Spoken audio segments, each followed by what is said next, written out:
Today, we're jumping into a really powerful story, one featuring Jesus and his closest followers. It's one of those narratives that has stuck around for centuries, and for good reason. It's all about a terrifying storm, a desperate cry for help, and this incredible idea of finding peace when everything around you is just chaos. So, what this story really boils down to is a tale of two extremes. You've got this perfect storm, the kind that feels like it's going to swallow you whole. And then you've got this perfect peace, a peace so powerful it can literally stop that storm in its tracks. And it all kicks off so simply. Just listen to this. It was evening by the Sea of Galilee. That one line, it just pulls you right in, doesn't it? You can almost feel it. It sets this beautifully calm scene right before everything is about to change. So let's set the scene here. Picture this, okay? The sun's going down, the light is hitting the water just right, making it sparkle. It's been a long day. Jesus has been teaching massive crowds, and he just turns to his followers and says, "All right, let's head to the other side of the lake." The air is calm, the water's smooth, it's just peaceful. And what's so cool here is that you've got two kinds of peace happening at once. Outside, you've got the calm sea, the gentle breeze, all that good stuff. But then you look at Jesus.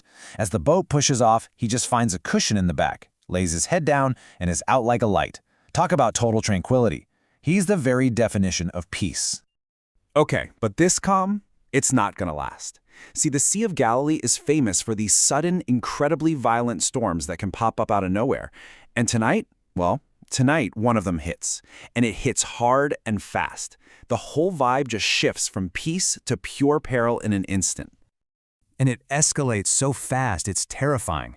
First, the wind just starts screaming. Then the water, which was like glass a minute ago, starts to churn and boil. The waves get huge, like mountains, crashing right over the boat. And the rain, it's coming down like needles. It is absolute, total chaos.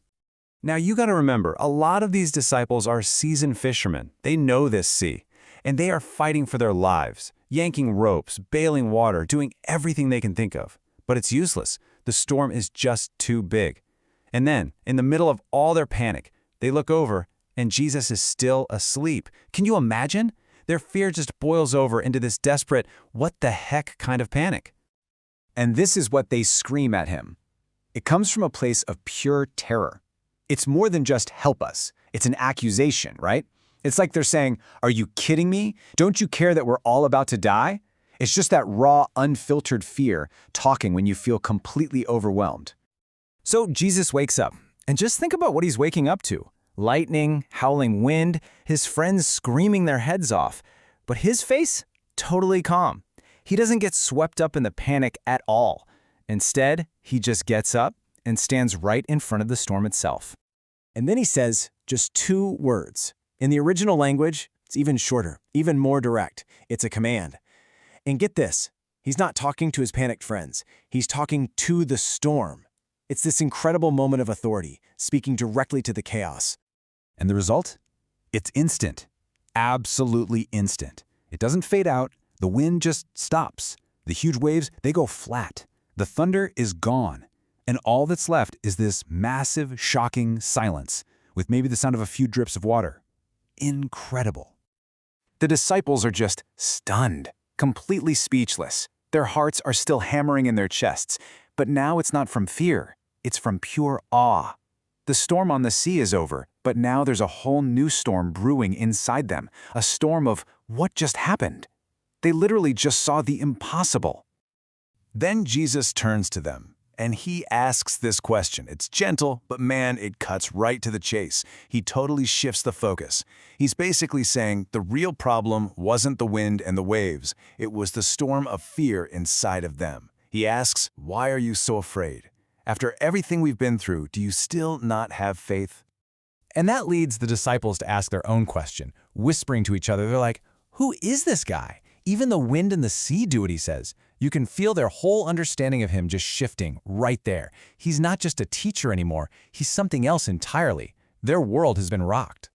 And this is really the whole point of the story, right? It totally redefines what we think of as faith. Faith isn't some magic bubble that stops bad things from happening. No, real faith is about finding that peace, that trust, right in the middle of the chaos because you know who's with you in the boat. So, okay, What does this ancient story have to do with us today? Well, we all have our own storms, don't we? They might not be wind and waves. Maybe it's a health issue, money problems, anxiety, losing someone you love. The details are different, but that feeling of being completely terrified and overwhelmed, that's exactly the same. And the takeaway here is just so powerful. The promise isn't that you'll never have trouble. The promise is that you'll have His presence in the trouble. It's about not giving up when the waves are crashing down, because that same power, that same voice that told the sea to shut up, can also speak peace right into our own chaotic lives.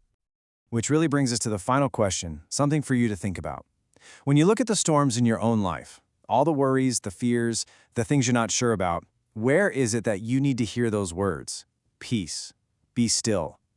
Where in your life do you need to let that perfect peace come in and quiet the noise?